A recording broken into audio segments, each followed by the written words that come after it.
Sambahin natin ang Diyos sa umagang ito. Hallelujah. Puso ko'y dinudulog sa'yo, nagpapakumbaba. Amen. Hallelujah. Mamo, naging dapatin mo, ikaw ay mamasdan, makaniigaan, sa'yo ay kumisan. Yes, hallelujah. Minsan pa ang puso ko, puso ko'y dinudulog sa'yo.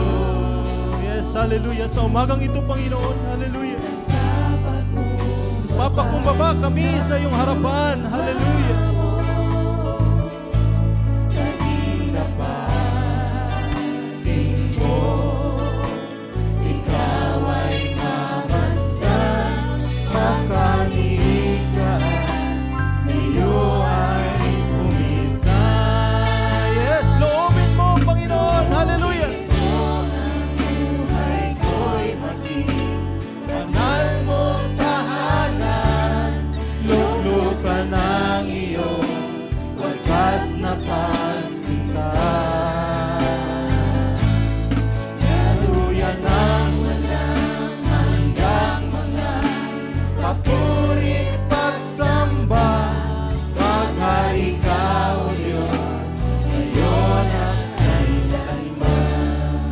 Ang puso ko dinudulog sa iyo, hallelujah. Puso ko'y dinudulog sa iyo, nagpapakumbaba, nagsusumango, naging kapatin mo, ikaw ay mamasdan, makaniigaan.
Praise the Lord. Tinatawagan ko sila si Brother Julius at Sister Hart.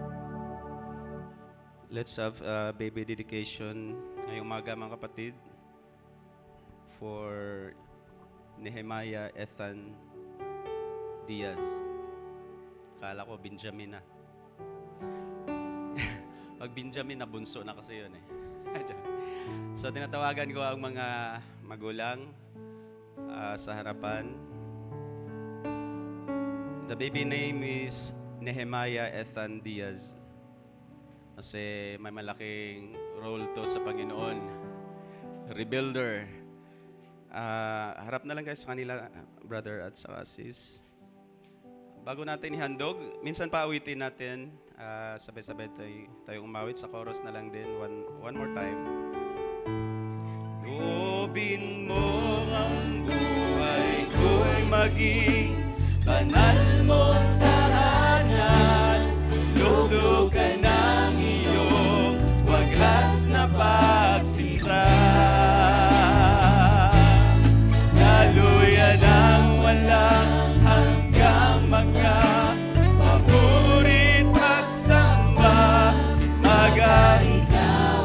time, one more time. Let's sing it. Loobin, hallelujah. Loobin mo ang buhay ko'y maging banal mong tahanan. Luklukan ng iyong wagas na pagsinta. Daluyan ang hanggang mga paborit at samba. Magari ka, O Diyos, ngayon at kailanman. Magari ka, O Diyos, ngayon at kailanman. Magari ka, O Diyos, ngayon at kailanman.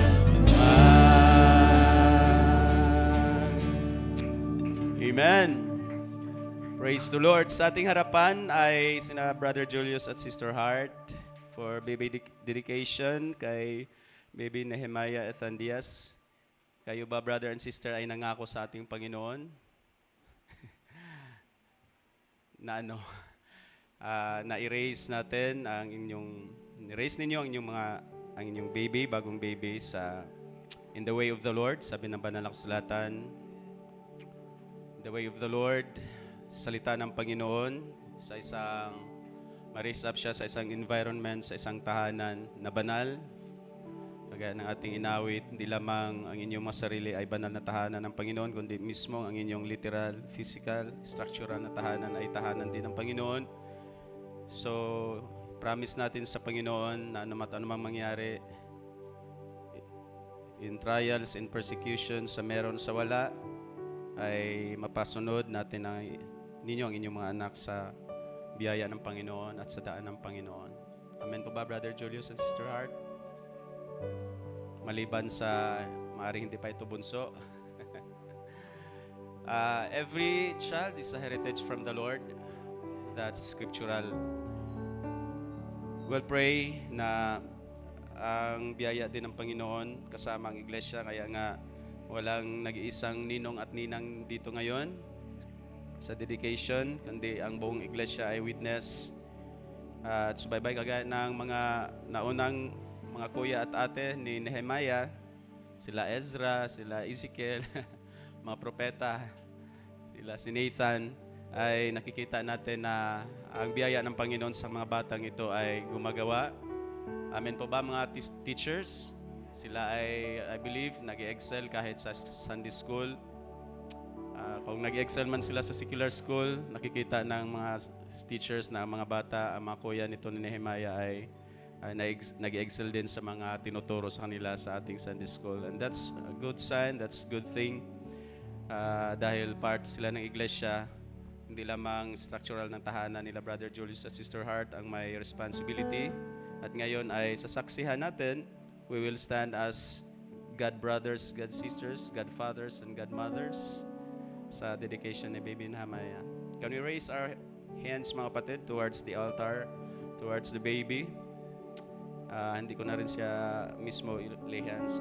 Dito na lang din ako, Brother Julius, Sister Hart. Let us all pray. Dakilang Diyos, minsan pa po, Panginoong Diyos, ay pinupuri namin iyong dakilang pangalan. Batid namin, biblically, scripturally, na lang ang lahat ng buhay ay nagmula sa iyo, Diyos. Kahit pa man sa the first book ng iyong banal na kasulatan, na Book of Genesis, may buhay na sumibol doon na wala sa iyong sakdal na plano, wala sa iyong original plan, wala sa iyong sakdal na kalooban. Subalit, pinakita mo na ikaw ay mabiyaya sa Kanya nung siya ay nagkamali sa tamang paghandog, pag-aalay, which is by the blood of a lamb sacrifice, ay tinuruan mo siya, bagamat ang kanyang puso ay nagrebelde sa iyo, O Diyos. Itinuro mo sa kanya ang last chance ng biyaya mo na kung ano ang tamang paraan. Ganun namin nakikita sapagkat we consider, O Diyos, kahit pa ang mga buhay na sabihin natin, totoo namang merong wala sa original plan ng mga tao, ng mga kaluluwa ng mga buhay. Subalit, we believe, like the word says, that kahit ang araw ay pinapasilang mo, Diyos, to the good and to the evil, ang ulan ay pinapabuhos mo, O Diyos, to the good and to the evil. ganun ang iyong common grace gumagawa sa buong sanlibutan. Bawat may hinihinga, may humihinga, O Diyos, bawat hininga ng buhay ay nagmula sa iyo. It is true, O Diyos, sa lahat ng tao that in you we live, we exist, and we move. Kahit ang mga wala sa original na plan, O Diyos, ay ang kanilang mga buhay ay nagmumula sa iyo. How much more, O Diyos, ang mga bata at mga buhay na ipinagkaloob mo sa iyong anak, sa family, sa church family, sa spiritual family. We believe, O Lord, na ang mga buhay na ito ay iyong kaloob. Ang mga buhay na ito ay, O Diyos, sa pagluluwat o sa paggulong ng mga panahon ay mamulat sa Panginoong tunay, sa nag-iisang Diyos na tunay, mamulat sa nag-iisang textbook ng aming pananampalataya, ang banal na kasulatan, mamulat sa mga katuruan ng iglesia na tunay at totoo, mamulat sa mga kapatirang totoo, mamulat sa mga buhay na haleluya, bagamat hindi man ang iba ay hindi lumaki sa iglesia, ngunit pag malaman nila ang biyayang gumagawa sa kanilang mga buhay, ng kanilang mga lolo't lola, sa magiging kuya at ate, mga tito-tita ni Nehemiah, at makita niya, O Diyos, ang iyong biyayang gumagawa sa kanilang mga buhay, how much more na ang babying ito, ang batang ito na lalaki sa loob ng gawain at lalaki sa loob ng iglesia, how much more ma-appreciate niya, O Diyos, ang iyong pangalan, ang iyong katuruan, ang iyong banal na kasulatan, ang iyong mga salita, ang mga kapatiran at ang pananampalataya. We pray, O Diyos, na ang batang ito, hallelujah, ay maging ganun ang direksyon ng buhay.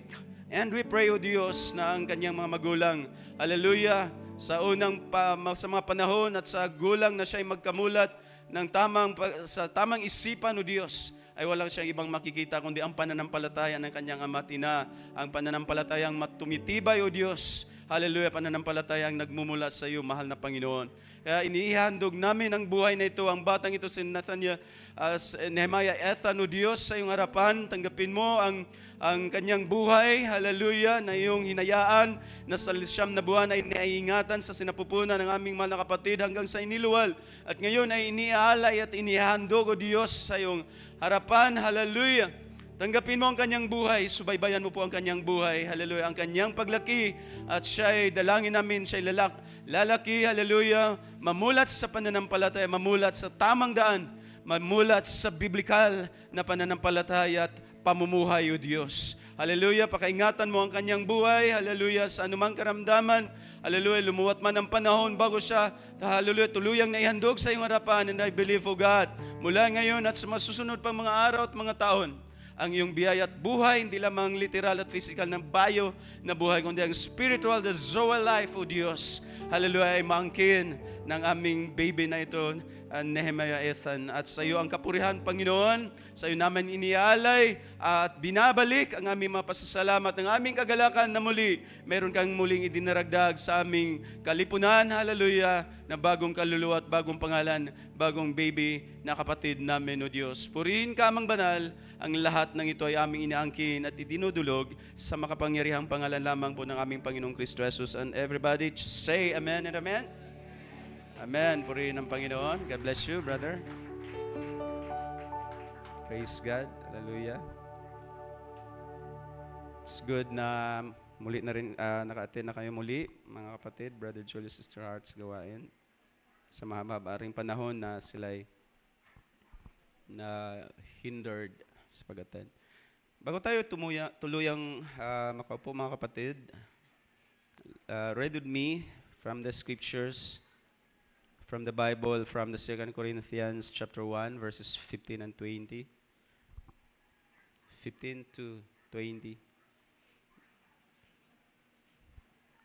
So, I think meron naman dito sa harapan. In this confidence, I intended at first to come to you, so that you might twice receive a blessing, that is, to pass your way into Macedonia, and again from Macedonia to come to you, and by you to be helped on my journey to Judea. Therefore, I was not vacillating when I intended to do this, was I? Or what I decide, do I decide according to the flesh, so that with me there will be yes and no at the same time? But as God is faithful, our word to you is not yes and no. For the Son of God, Christ Jesus, was preached among you by us, by me, and Silvanus and Timothy, was not yes and no, but has been yes in him. For as many as the promises of God are, in him they are yes.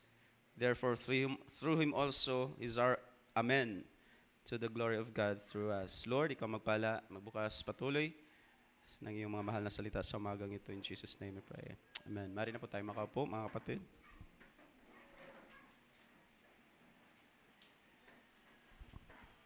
Good morning. Purihin ng Panginoon sa mapagpalang umaga sa ating lahat at sa lahat ng aming taga-subaybay sa aming FB Live. Kanina pa, isang mapagpalang umaga sa ating lahat. Blessed Sunday sa inyo riyan sa live. Purihin ng Panginoon at muling it's good to be back, mga kapatid, sa tahanan.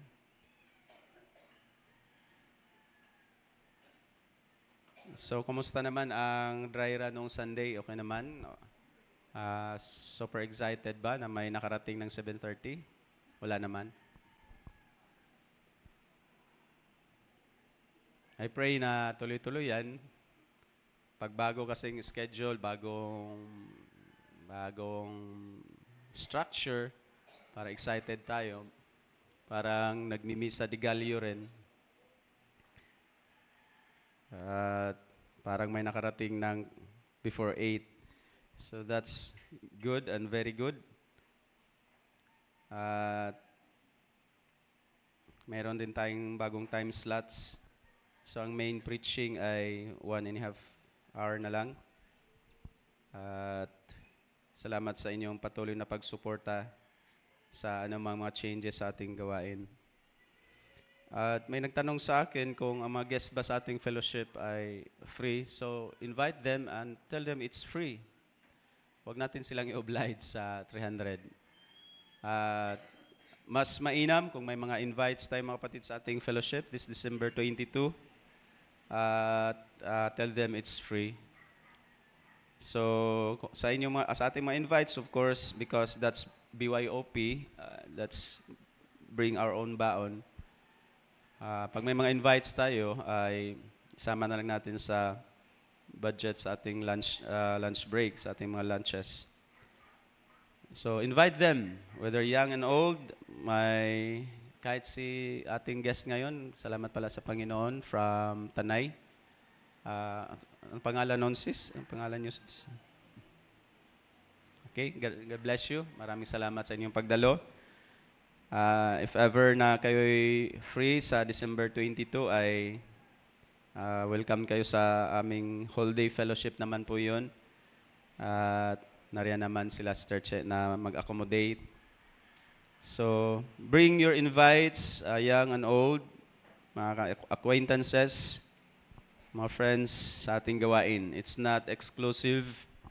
In fact, kahit naman sa hindi kasama natin sa planong ito na December 22 fellowship, ay welcome naman sila kung sakaling pupunta sila. Yung other churches, the San Pedro, the churches sa South. So how much more yung ating mga invites. So wag na rin natin silang oblige. Pero sa atin, final deadline daw ngayon. So I pray maibigay natin kay Brother Larry ang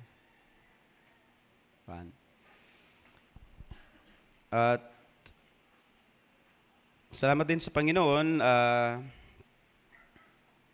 sa napakainam din na gawain doon sa aking napuntahan. First time kong umattend doon sa isang church nga na malayo. Hindi naman malayo sa Kabihasnan. Medyo malayo lang din talaga because it's a chapel, mga kapatiran sa isang barangay sa Villaba, San Francisco. Hindi pala yun yung barangay ni Lester Maricel at Sister Genesel. 2 days kami doon, Friday and Saturday. That was 29th and 30th ng November. And then, nag-December 1 ako doon sa Kananga Church nila Pastor Noel sa ang hometown ni Sister Consay. At salamat sa Panginoon. It's just one thing na totoo naman na every time pumunta tayo sa mga ganong fellowship ay hindi lang sila ang nag-expect ng mga blessings na spiritual. At ikaw din, totoo yun, kahit sa mga testimonies ng mga naka-attend ng mga fellowship somewhere in Visayas and Mindanao ay makatestify din naman na every time maka-attend tayo ay tayo rin ay pinagpala. Kahit yung lately, last October doon sa Tambungan and then yung napuntahan ko last katapusan ng November. Isang maliit lang din na iglesia, at ilang adults lang ang aking nakikita. I don't know kung that was the situation before sa gawain na yon. Because kahit pa man sa ganong kalagayan ay yearly naman sila nag-hold ng fellowship. In fact, this April ay meron ulit silang Thanksgiving daw. So actually that was a anniversary fellowship. So anniversary pala ng gawain doon. And 15th, ang sa Tambungan ay 14th. So magkaedad lang ang gawain sa San Francisco at sa Tambungan, because sa Tambungan is 14th, ang kay Pastor Roger Onde naman ay that was 15th anniversary daw. So medyo ano na rin, sabihin nating halfway na rin sa tagal ng gawain. It's just a reality na maobserbahan mo sa mga ganong mga nasa liblib ng mga churches ang kauhawan, salita ng Panginoon, na parang napakakulang pa rin ng 2 days na fellowship. Pero maintindihan din natin bakit ang kaya lang ma-afford na days of fellowship ay 2, because I don't know kung solo yun ni Brother Roger, ang pastor doon. Pero hindi naman nagkulang ang mga kapatiran na dumalo. Ang buong Kananga, majority ng buong Kananga Church ay pumunta rin sa last day, Saturday. Kahit si tatay nila, Sister Conchai, si Pastor Minong ay napakasipag pa rin umattend. At kahit yung putik ba, kasi ulan-ulan, talagang magtiniil, magpaa na pumunta sa bahay-sambahan. Maliit lang naman nakapilya, mga kapatid. Tabi lang din ang bahay ni Brother Roger Onde, the pastor. Kaya tatawid ka lang, pwede kang doon ka na magsapatos dahil balot na balot sa putik yung paa mo. So that's the situation doon. Pero hopefully daw next time ay may improvement dahil si pastor, kapatid naman ni Pastor Roger ang kapitan doon sa barangay. So pwede siyang makahingi ng mga ganong favors para kahit pathway lang towards the chapel mula sa barangay proper o yung barangay site. Walking distance pa kasi. Parang dito yata hanggang sa dulo ng walang hanggan. Medyo malayo konti. So, kung hindi ka sanay lumakad sa ganong madulas, maputik, pwede ring maranasan mong maslide. But hopefully nga, since malapit naman pala siya sa government kasi si Pastor Roger ay nasa munisipyo rin nagtrabaho, magiging may ganong improvement. Then sa Kananga,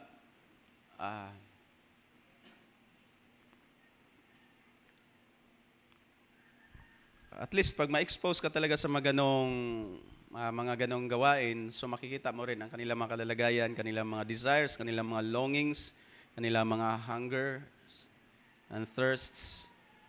We are so blessed dito, mga kapatid, because sometimes nagiging possible na magiging religious na lamang ang ating mga gawain, magiging mechanical. Pero doon sa mga ganong churches, sobra ang kanilang kauhawan, kanilang longings, desires sa mga pangaral at sa mga salita ng Panginoon. To the point na kulang na lang din ay magkaroon ng revival na gawain. At kulang na kulang ang worship service from morning till noon. Doon ko na-meet ang lahat na mga kapamilya nila Sister Consay, mga Duazos doon sa Kananga, and then Duazo, Pastor Papa ni Brother Michael.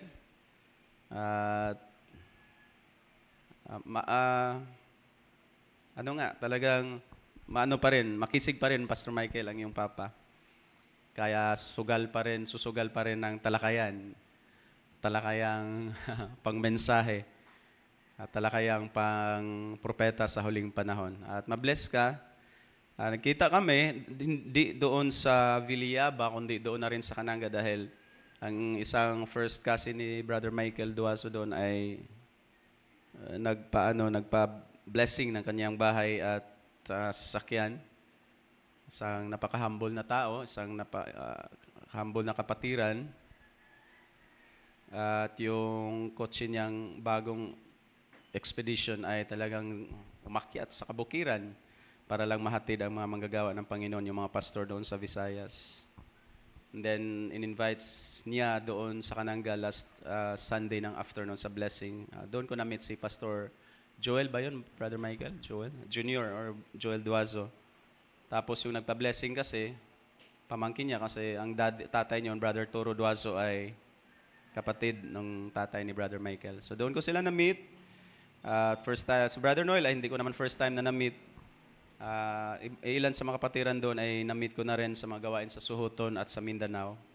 Ngayang people, kahit yung isa doon na nakakabless, si Brother Manuel. Si Brother Manuel ay legally blind, may kapansanan, hirap maglakad. Pero napakasigasig talaga. I think nababanggit rin to sa ibang mga testimonies dahil pag makita mo talaga siya, mga kapatid, siya ang maingay mag-amen, siya ang maingay sumigaw ng responses sa pangangaral, umawit, maghandog awit. Pero nung pauwi nga kami sa Kananga, talagang binuhat siya kasi ika-ika hirap talagang maglakad, tapos madulas. Binuhat siya ng kanyang, I think, pamangkin siguro yun. Yung nag-alalay niya rin sa Suhuton. Kahit sa malalayong lugar ay umaten si Brother Manuel. Ilan lamang yan sa mga bagay, mga kapatid, na mabless ka rin. And then, salamat din sa Panginoon na sila din naman ay naiwanan natin ng pang-encourage sa kanila. Ang problema lang kasi ang ibang mga churches doon ay nagpaalala na, nagpadala or nag-warn na ng mga invitations sa kanilang mga churches. At may kunting tampo dahil hindi daw napuntahan. Sabi ko, next time na lang sa inyo kasi babalik na rin ako sa Manila. Ang layo kasi ng headquarter. Layo ng headquarter. Uwi ka ng Metro Manila. And that's why, kung luluobin ng Panginoon, mga kapatid, maraming mga balita. Kahit si Brother Elmer, may balita about sa gawain sa Katabi. Then, sa next year ay, of course, ang aking lakad ay hindi Lone Ranger na lakad. Meron akong pastor. Sabi ko sa mga iglesia doon na meron akong pastor. Pastor Jonathan, meron akong home church. Hindi to Lone Ranger na lakad, na aking lakad. May tao akong pinagpaalaman. Kaya kung yung mga desires nila na magkaroon ng mga gawain sa kanilang mga home churches ay it's still ayon kung ano ang kalooban ng Panginoon. Because as I said, ito pa rin ang home church ko at may pastor. I will not go, hindi ako makakalakad at hindi rin ako lalakad ng as a Lone Ranger, mga kapatid. That's because ang ating ang ginagawa ng Panginoong Diyos doon ay I believe it's part and parcel ng overall na plano ng Diyos sa kanyang iglesia, sa kanyang mystical body, kung bakit kailangang i-revive, buhayin ang mga maliliit na mga nasa liblib na mga kapatiran na di mo akalain na kahit sa mga ganung dako ay may mga kapatiran na abot ng mensahe. Kahit nga sa lugar nila, Sister Maricel ay sila na lang dalawa, from 7 ba yun, sis? Dahil 1 hour pa pala yung sa kanila from the church is Pastor Roger. At ang bumibisita, sumusuporta noon ay taga Kananga Church. In fact, si Pastor Iyoy pa from Southern Leyte. At mga taga Southern Leyte, Pastor Iyoy, then Brother Noel ang marami pang gustong magpaikot doon mga kapatid at dapat maikot na mga kapatiran. Especially yung mga iniwan din nila Pastor Benji na baptized na mga kaluluwa sa bandang Palumpon and Isabel ay kailangan i-check dahil napakasayang ang mga ganong mga sitwasyon at amazed lang ako din sa energy at biyaya ng Panginoon sa buhay ni Pastor Iyoy dahil si Pastor Iyoy ay dami na ring dinaramdam sa katawan, at may mini-maintain para lang sa energy. And yet, pinupuntahan nga itong mga churches sa North, Cananga, tapos sa Villaba, and then may mga schedules pa na magpapapunta doon sa Bohol. Ganon sila kasipag din doon mga kapatid sa ministry sa area na yon. Kaya kung makikita, sa tuwing nakikita ko lang din ang kanilang mga kalagayan, ay wala akong ibang action din kundi humarap sa Panginoon at humingi ng guidance. So sa umagang ito ay thank you din sa inyong mga support na pananalangin mga kapatid. At ang ating pastor ay ganon din ang buhay. I believe marami rin niyang invitations kahit ang kanyang desire din para sa mga workers sa Mindanao to equip them. Hindi libutin para kumbaga itinerant circuit rider na preacher kundi mag-iwan ng equipping sa mga kapatiran. Ganon din sa Visayas, ganon din ang nakikita ko. Napakakulang na daanan mo lang sila ng isang araw na gawain, and then because a sermon is a sermon, pwede yung mag-stick sa kanilang isipan, sa kanilang memory, at habang buhay ang mga salita at alive pa ang mga salita sa kanilang mga sisidlan, ay pwedeng yon ang magdala sa kanila magbigay sa kanila ng forte, strength, tapos maiwanan ulit. So, totoo yung plano ni Pastor na kung mag-iikot man siya sa mga ganong mga churches ay to equip believers, to equip workers para kung sakaling dadaanan lang sila ng mga ibang mga workers ay patuloy ang kanilang mga kagalakan, patuloy ang kanilang mga kasigasigan sa paglilingkod sa Panginoon. So, purihin ang Panginoon at maraming kwento, pero yun lang ang relevant para sa umagang ito na gusto ko ibahagi. Amen.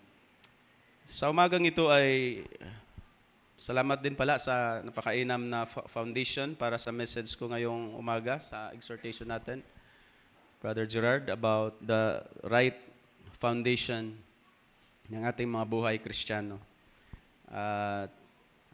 Dugtungan ko na lang yun because actually isa yun sa napakainam na foundation talaga sa mensaheng ito ngayong umaga para sa preaching naman sa umagang ito. At salamat nga sa Panginoon sa mga salitang iyon mga kapatid na naglatag sa atin kanina sa exhortation.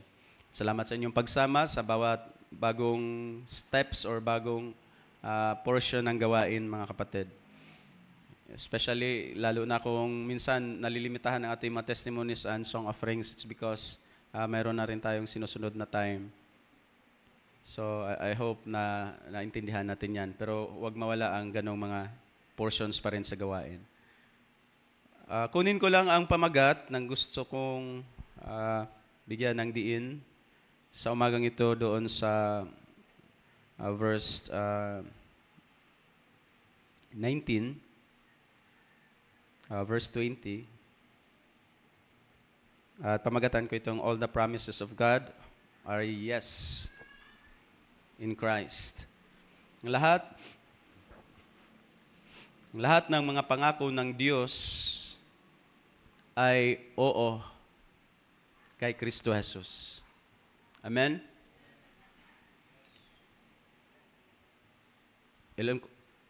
Grabe ang compass. It's very encompassing na phrases na lahat ng mga pangako ng Diyos, all the promises, So sa Biblia ay mayroong single sa word na promise and promises. May isang single promise ang Diyos sa Old Testament sa ating amang si Abraham. Pero dito ay pinasok na ng Apostol Pablo ang individual, ay probably blanco pero itemized na mga pangako ng Diyos. So, promises of God, yun ang mga importanteng mga keywords, mga kapatid, phrases. In Him, ang Him diyan ay tumutukoy sa ating Panginoong Kristo Jesus, kay Jesus Christ. Kaya nga napakainam ng exhortation kanina. Ang solid rock, the bedrock ng ating foundation ng ating mga buhay spiritual ay walang iba kundi ang ating Panginoong Kristo Jesus. So, ngayon idagdag natin ang lahat ng mga pangako ng Diyos ay oo. Pero hindi nagtatapos doon. Oo ang lahat ng mga pangako ng Diyos sa nag-iisang persona.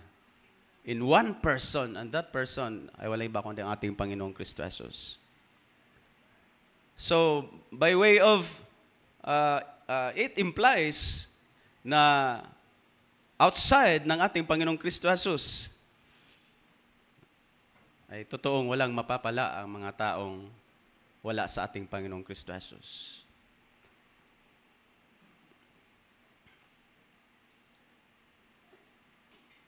So, habang nandito tayo sa mundong ibabaw, mga kapatid, meron na tayong, mula noong tayo nagiging mananampalataya sa Panginoon, meron na tayong level ng contentment or kasiyahan sa ating Panginoon. Amen po ba?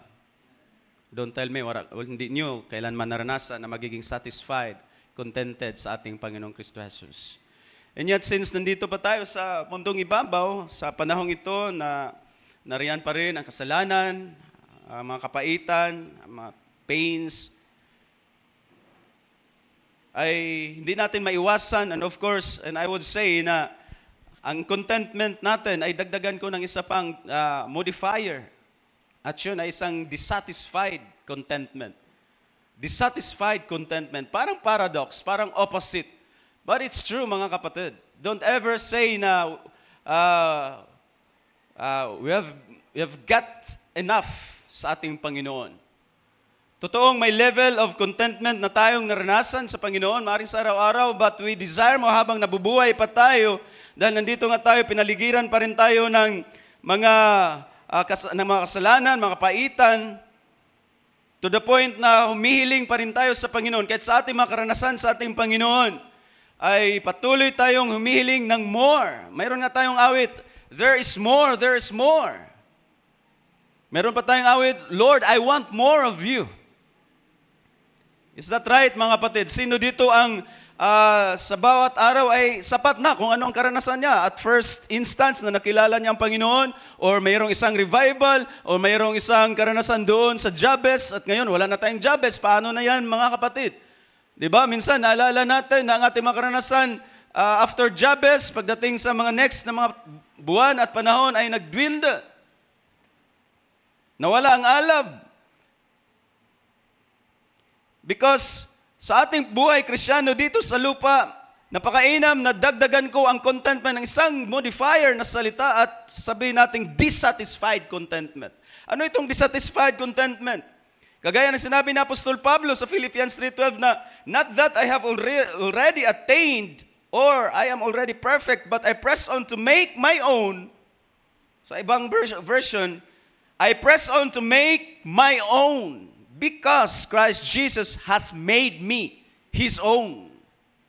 Nagpatuloy si Apostol Pablo, nag-press on si Apostol Pablo para mapasa kanya yaong bagay. Doon sa ibang version. Pero dito, because Christ Jesus has made me His own. Christ Jesus has made us His very own, mga kapatid.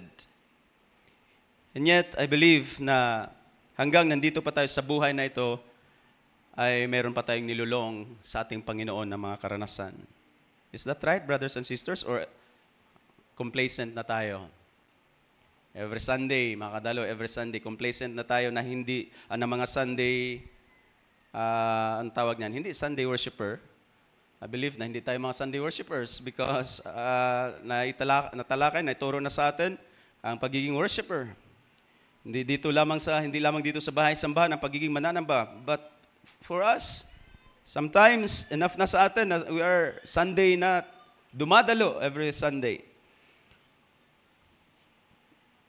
Kahit sa the same chapter, ang ating si Apostol Pablo ay sa verse 21, I don't know kung nabigay ko sa iyo, brother. Now he establishes us, the same chapter, 2 Corinthians 1, pero verse 21 and 22. Sabi mismo ng Panginoon dito, or ni Apostol Pablo, now he who establishes us with you, Corinthians, sabi ni Apostol Pablo, in Christ, and anointed us, is God. That's verse 21. Pagka verse 22, the same, nagpatuloy lang siya, who also sealed us and gave us the Spirit in our hearts as a pledge, ay walang iba kundi ang Diyos. Apat na bagay na sinabi ni Apostol Pablo, ang Diyos ang nagbigay sa atin ng Espiritu Santo, ang Diyos as a pledge, ang Diyos ang nagselyo sa atin, ang Diyos ang nag-anoint sa atin, at ang Diyos din ang nag-establish, nagpapatibay or nagpatibay sa atin. Kanino? Kay Kristo Jesus. Ganon ang desire ng Diyos sa ating mga buhay. Nais ng Diyos na magkaroon tayo ng malalim na contentment at kasiguruhan sa ating Panginoong Kristo Jesus. Don't ever stop, mga kapatid, sa isang superficial lamang at enough or complacent na mga karanasan sa ating Panginoon. Dahil mismo ang Diyos hindi tumitigil doon.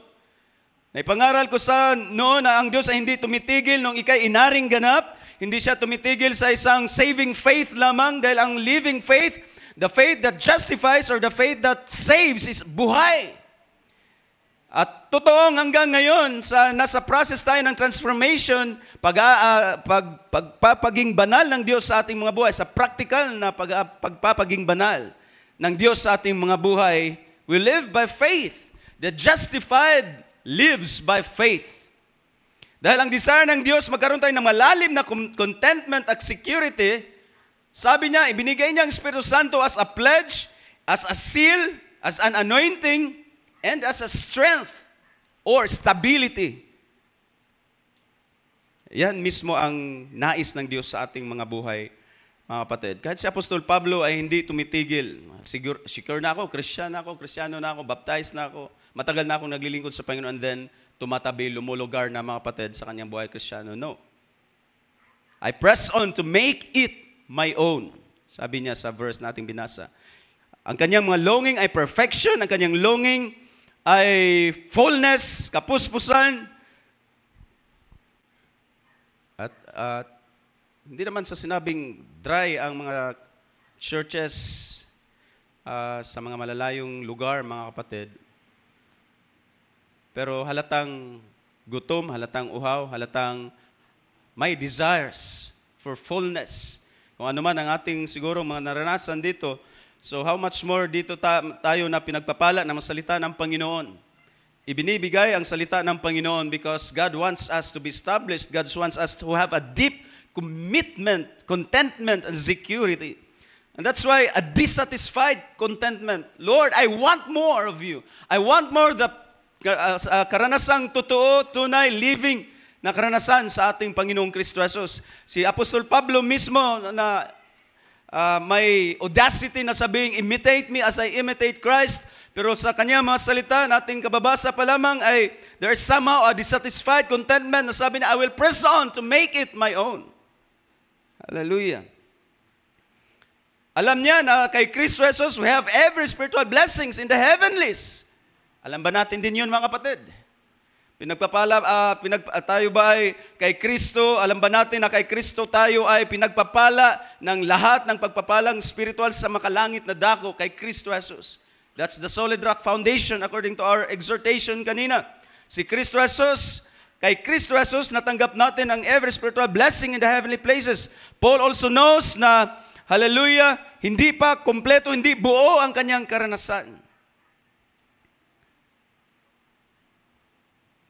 Siguro kahit sa eternity, mga kapatid, may prerogative ang Diyos na hindi naman kailangan niyang ipaalam sa atin. Marami tayong desires, Lord, why? Marami tayong whys na maaaring hindi masasagot ng salita ng Diyos, ng revealed word ng Diyos sa banal na kasulatan, at gusto nating ilulong na baka sa eternity, doon na lang natin tanungin ang Panginoon. We cannot hope for that, mga kapatid, na yan ang gawin ng Diyos. Maaaring mayroon tayong tanong na kanyang sagutin, pero hindi natin maasahan ng lahat ng the deep mind, the infinite wisdom ng Diyos ay ihayag niya sa atin kahit sa eternity. Because it's God's prerogative, it's God's own pleasure kung ano ang nais niyang ihayag. Kaya nga sa ating, in the side of heaven, sa lupa, ay enough na sa atin ang banal na kasulatan, at kung ano ang ating nakukuha sa banal na kasulatan by knowledge, by knowing, ay enough ito para sa Diyos. Because this is His revealed word, the scriptures. Because the point is, mga kapatid, ang fullness ng blessings dito sa lupa, as I said, let's move on, let's press on. There is more to experience. Sa pag-asa ng ating pagkatawag, there is more to experience kung ano ang kaluwalhatian ng Kanyang ipinamana sa atin. Ang kadakilaan ng Kanyang kapangyarihan. Lalo na kung tayo'y mga Kristiyanong namimiss na ang pagkilos ng Diyos na kagaya ng Kanyang mga pagkilos sa panahon ng mga apostol at pagkilos niya sa panahon ng ating propeta. At ngayon, hindi ba tayo naglulong, Panginoon, bago bumalik ang Panginoon? If it is true, sabi ng propeta, there is times of miraculous sa huling panahon na gagawin ng Diyos sa loob ng iglesia din. Kailan natin i-desire yun? Kailan natin idadalangin yun sa Panginoon? Hanggang na lang ba darating ang punto na bigla na lang sa isang iglap, mag-ready tayo dahil may rapture na? Samantalang hindi natin alam, baka ilang taon pa tayong mag-meet, mag-gather in a fellowship. Ano ang ating desire sa Panginoon? It should be a dissatisfied contentment, mga kapatid. Be contented kung anong meron tayong natatanggap. Nakukontento, nasiyahan tayo sa mga salitang natatanggap. Pero dapat magbibigay pa rin yun ng longing as the deer pants for the water brooks, so my soul longs. That is present tense. That's active present na salita ni David, longs. Hindi, my soul longed. Nagiging past tense at tapos na, enough na. Kung ang mga Pentecostals nga ay naglulong ng experiences kagaya ng first century experiences ng kanilang mga Pentecostal fathers, tayo rin naman, mga kapatid, dahil tayo ang pinangakuan ng Diyos ng isang quick ministry sa loob ng bride, sa loob ng iglesia ng Panginoon. And we are the generation, we are the group of people na makakaranas, makakasaksi niyan, mga kapatid. So, dissatisfied na mananampalataya ang isang totoong mananampalataya, mga kapatid. Because growing, progressing ang isang buhay Kristiyano, nagpapatuloy, lumalago. At ang paglago ay kailangan ng support, kailangan ng patuloy na supply. At ang patuloy na supply ay kailangan din nating active na i-desire mula sa ating Panginoon. Amen po ba? Hindi tayo complacent, hindi tayo passive sa ating progress sa ating buhay Kristiyano. And that's why ang isang totoong mananampalataya na patuloy na nauhaw ay marubdob sa pananalangin. Sa isang pananalangin na merong isang tinatawag na banal na dissatisfaction, sa isang panalangin na dissatisfied ka sa presenteng kalagayan ng iglesia.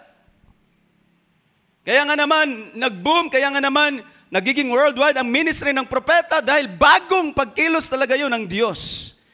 Kaysa nung namamatay, sabihin natin nag-die down ang Pentecostal experiences sa pagpasok ng century. At nagiging parang mechanical na ulit ang mga Pentecostals nung dumating ang mensahe at ang gift ng propeta sa huling panahon, muling nabuhayan ng iglesia. Hallelujah! Dahil pag meron tayong ganong dissatisfaction, mga kapatid, ang lahat ay magiging isang mananampalatayang mapanalanginin. Panginoon, we want more. Panginoon, ano ang direksyon ng iyong iglesia? Papasok na naman ang bagong taon. Maraming yes ang Diyos sa ating mga buhay. Tandaan niyo, mga kapatid, na ang buong teksto natin ay hindi nagtatapos ang oo ng Diyos kay Kristo Jesus. Ang kanyang mga yes kay Jesus Christ ay para na rin sa atin. And that's why sabi nga ni Apostol Pablo, in response sa mga yeses ng Diyos, in the Lord Jesus Christ, ang response natin ay Amen. So be it. I agree, Lord. That is for me. That is for the church.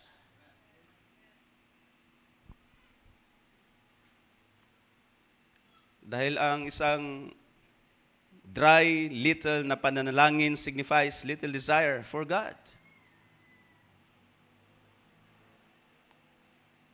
Alam niyo ba, ang mga revivals sa panahong ng revivalism sa Europe at kahit sa Great Awakening sa Amerika ay dahil sa isang malalim at marubdob na pananalangin ng pagkauhaw ng muling fresh na pagkilos ng Panginoon. And that's true. Maraming stories ng revival at nagkaroon ng revival just because there was one na nag-desire na marubdob, malalim ang desire ng revivalism. So, ang lalim ng ating desire, maaring desire man ng revivals, personal revival or desire ng restoration ng isang kapatirang nawalay ng ngina, desire ng kalakasan sa isang pamilya, ang kalaliman, ang karubduban ng ating pananalangin is proportionately, directly proportional sa ating desire, longing sa Diyos, mga kapatid. A little prayer, shallow prayers, shows little desire para sa ating Panginoon. Desire for God. I pray, magtatapos na ang present na taon, 2024, mga kapatid. Magiging ending na magiging soon na mga kapatid, ang pagtatapos ng bagong taon. Ang present na taon. Kung ilulook back natin ang taong 2024, brothers and sisters, yung mga yeses ng Diyos. Because sa pagtatapos ng mensaheng ito, I want kumustahin natin ang ating mga oo, ang ating mga yeses, sa mga yeses ng Panginoon kay Kristo Jesus.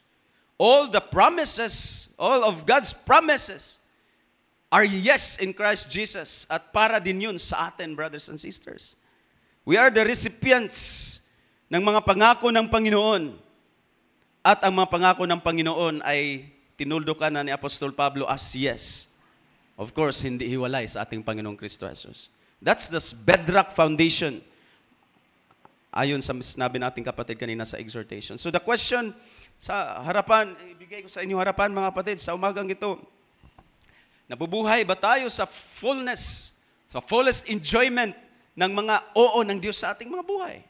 Amen po ba? Para bagang sabi nga ng ating mahal na propeta, ang lahat ng mga pangako ng Diyos, kung kaya mong i-punctuate ng amen, ay para sa iyo at para sa akin, para sa atin, mga kapatid, in Christ Jesus. Nabubuhay ba tayo ngayon sa 2024 sa fullest enjoyment ng mga oo ng Diyos para sa iyo? Mula nung January 1, 2024 hanggang ngayon, December 8, are we living in the fullest enjoyment of God's yeses sa ating mga buhay? O baka naman, naghahagilap ka pa. Sabi nga ng ating propeta, we are blessed beyond measure, and then ang lahat ng mga pangako ng Diyos sa ating panahon ay may kataga na may nakaakibat ng oo mula sa Diyos kay Kristo Jesus lamang, mga kapatid. Or, baliktarin natin ang structure ng kwento, ng tanong. Have you said yes? Amen. To God's yeses sa iyong buhay.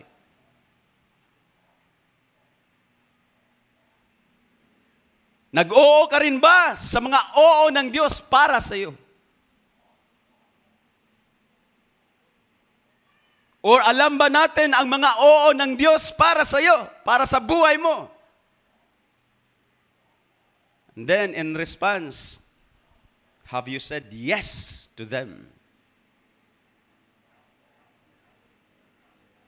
Or mayroon bang mga yeses ang Diyos sa buhay mo na ang response mo ay maybe or no, Lord? Magtatapos na ang 2024, brothers and sisters. Hindi ito New Year's message, pero in advance, mga kapatid, I pray na sa 2025, I hope may mga yeses tayo sa lahat ng yeses ng Diyos para sa ating mga buhay. Kung ang response natin sa mga yeses, sa mga oo ng Diyos para sa iyo, ang daming oo ng Diyos para sa iyo. Amen? Humingi ka ng kagalingan, nag-yes ang Diyos. Maaring mayroon ding no. Pero we should know better bakit may no ang Diyos para sa atin. Hindi naman siya hindi naman siya isang Jenny in a battle na kung ano ang nire-request natin ay bigla na lang siyang mag-yes at mag-yes, mag-yes. In fact, alam natin na baka ang no ng Diyos para sa atin is for the good. Or the best. But it doesn't mean, mga kapatid, wala siyang mga yeses sa ating mga buhay. Hallelujah. Ang daming mga yeses ng Diyos sa ating mga buhay starting January 1, 2024. Restoration, kagalingan, name it. Pagpasok ng 2025, ang ating mga maybes at nos sa 2024, can we change it to yes? Sa mga yeses ng Diyos sa buhay mo, brothers and sisters. Well, mag-start na rin tayo ng lista, Panginoon. Ito pa yung wala pa akong natanggap na yes sa 2024. O kailangan nating magiging dissatisfied na mananampalataya. Lord, hindi ako masatisfy pag hindi ito magiging yes sa buhay ko. Pero this, a guarantee already, mga kapatid, sa ating teksto. Because in Jesus Christ, all the promises, all the words of promises ng Diyos, kay Kristo Jesus ay yes para kanino? Para sa atin. Just imagine that, brothers and sisters. That's the guarantee, that's the signature ng Diyos para sa atin. What's the background? Ang background ng pagkasabi ni Pablo sa verse 19 and 20, meron kasing planong pag-visit si Pablo sa Corinth sa pangalawang ulit, para sabi nga ni Apostol Pablo, para magkaroon ang Church of the Corinth ng second blessing or another blessing or double blessing. Pupunta siya sa Corinth through the agency and then sa Macedonia, through Corinth, and then from Macedonia, balik sa Corinth, dadaan ulit sa Corinth. Pero something happened, mga kapatid, dahil hindi natuloy. So, sa mga ganong sitwasyon, merong agad rumor, merong agad sabi-sabi, bulong-bulungan na umiikot. Dahil alam nyo naman sa Corinth ay meron nang sinasabi sa Apostol Pablo ng mga false. I've heard na ang topic last Sunday, beware of false prophets. Sa panahon ni Apostol Pablo sa Corinth ay may tinatawag na siyang false apostles. Na walang ibang gustong desire, plano ng mga taong ito sa buhay ni Apostol Pablo, sa ministry ni Apostol Pablo, kundi ibagsak siya. Sa simpleng bago ng mga plano ni Apostol Pablo na dumaan ulit or pumunta sa Corinth, meron agad umiikot na bulong-bulungan. Tingnan mo ang apostol na yan. Unreliable. Untrustworthy sa kanya mga plano at salita. Sabi, bibisita, hindi naman pala. Just imagine sa parang simpleng gano'n naman na sitwasyon. So, doon, nagsimulang depensahan ni Apostol Pablo ang mga plano na yun. Because probably, ang church in Corinth na-upset. Siyempre, nilulong na guest preacher. Hindi naman guest preacher si Apostol Pablo. He was there, apostle. And yet, na-upset probably ang church in Corinth dahil naunsyami nga. Hindi natuloy ang plano ni Apostol Pablo na pangalawang pagbisita sa kanila, na-cancel ang travel plan. So, ang mga false apostles, yung walang ibang tinitingnan kundi kunting pagkakamali, kunting kamali ni Apostol Pablo, ang ganitong cancellation ng plano ay binabato nila kay Apostol Pablo to mar, para dumihan ang image ng integrity. Questionin ang honesty ni Apostol Pablo sa kalagitnaan ng kongregasyon. May lesson ito, mga kapatid, hallelujah, dahil bilang mga tao, dami nating mga plano sa buhay. Amen po ba? Dami nating gustong plano sa buhay. Pero tandaan natin, nasa Proverbs, dalawang lugar sa Proverbs, chapter 69, verse 9, sabi niya, the mind of a person plans his way, but the Lord directs his steps. Ang ating mga isipan, ang isipan ng mga tao, nagpaplano ng ating pamamaraan, ng ating mga kilos, but the Lord directs his steps. Ang Diyos rin naman talaga ang gumagabay sa ating mga hakbang. Amen po ba? Yan ang Proverbs 69. And then, another place sa Proverbs 19:21, many are the plans in a person's heart, but it is the Lord's purpose that prevails. Maraming plano sa puso ng isang tao, pero tandaan natin na ang purpose pa rin ng Panginoon, ang mananaig. May lesson doon at yun ang dinipansan ni Apostol Pablo na ang aking cancellation ng travel ay hindi lang yun dahil ayaw ko muna ngayon. That's the point ni Apostol Pablo. Kundi isinandal niya muli sa Diyos na ang kadahilanan ng cancellation ng plans ay ang Diyos mismo, mga kapatid. Kaya sabi ni Apostol Pablo, no, ang pag-cancel ko ngayon sa biyahe ko ay hindi dahil fickle ako, hindi dahil capricious, dahil unreliable, untrustworthy ang aking mga salita. Na ako'y yes and no ang aking mga plano sa inyo, Corinthian Church. Kundi ito'y dahil sa Diyos. Although, nangyari ang Proverbs na maraming plano ang puso ng tao, pero tandaan natin, kung tayo'y sa Panginoon, ang purpose pa rin ng Panginoon, ang mananaig, brothers and sisters. Pero yun, upset ang mga tao, ang mga false apostles gusto lang siraan si Apostol Pablo. Ang apostol niyo fickle-minded. Apostol niyo unreliable, untrustworthy. Pag nagsabi, hindi naman pala. Hirap naman noon mga kapatid. Pag nagsabi, papunta ako sa katabi, hindi naman pala. Anong tingin niyo sa... Para bang, naalala ko yung parable ng two sons. Sino pupunta sa farm? Dahil lumaki sa farm. Ako, father. Ayoko, Father. Pero ang nangyari, yung nagsabi ng ayoko, yun ang pumunta. Bilang mga Kristyano, may lesson tayo. Pero, as I said, yun ang dinipensa ni Apostol Pablo. Hallelujah. Diniscuss niya na ang cancellation, ang pagbabago ng kanyang plano ay hindi dahil sa kanyang sariling yes and no sa kanila. Parang hindi ko feel na pumunta sa inyo, kaya cancel mo na ang plano. Na-cancel ang plano namin pagbisita sa Bicol ay nang dahil naman kay Pipito. So sabihin pa rin natin na ayun pa rin ay may basbas ng Diyos na ang mga plano natin ay hindi matutuloy or matutuloy man. May likod yun. At ito yung tinalakay ni Apostol Pablo. Kaya sabi niya nga sa verse 17 and 18, yes and no ba ang puso ni Apostol Pablo towards the Corinthians? Sabi niya, was I vacillating? Sa Amplified Version, now because I changed my original plan. Amplified Version sa 17 and 18, sabi niya, now because I changed, binago kong aking original na plano, was I being unstable and capricious? Sabi ni Apostol Pablo, no. Dahil ang aming mga salita hanggang sa, because of that issue, inisyuhan si Apostol Pablo ng ganong unreliableness, untrustworthiness sa kanyang salita, na ituro tuloy sa atin ngayon, ang ating teksto, na ang hindi. Dahil ang Diyos ang dahilan ng pagbabago ng plano at ang Diyos ay hindi yes and no sa ating mga buhay. Amen. Ang Diyos ay yes kung yes and no kung no. Yun ang itinuro ni Apostol Pablo. Yun ang likod ng mga verses na ito na ating ginamit sa teksto. I hope na ang mga lessons na yun ay meron din na dapat nating tandaan because alam niyo yung phrase na, itong brother na to, walang palabra di honor. Okay lang yan mga kapatid, kung birthday celebration lang naman at na mismo hindi mo pinuntahan, ay sis, sorry na, hindi ako makapunta. Okay lang, birthday lang naman yun, brothers and sisters. Pero paggawa, mga ganong mga plano, sabi ni Apostol Pablo, ayosin natin. Sabi ni Apostol Pablo, God is faithful. Sa ating tala sa verse 18. God is faithful, my word to you does not waver between yes and no.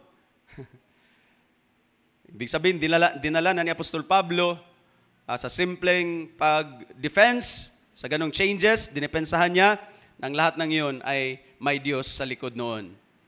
At yun ang sinabi niya, faithful ang Diyos, God is my witness. Sabi niya pa sa mga last verses, God is my witness, ng aking puso sa inyo ay hindi yes and no. Kagaya ng damdamin ng Diyos sa inyo, Corinthians. Ano ba ang damdamin ng Diyos? Sa mga taga-Korinto, ano ba ang damdamin ng Diyos para sa atin, mga kapatid? Divided ba ang puso ng Diyos para sa atin? Divided ba ang puso ng Diyos para sa mga mananampalataya? Divided ba ang puso ng Diyos para sa kanyang bayan? Solid rock ang puso ng Diyos para sa atin, brothers and sisters.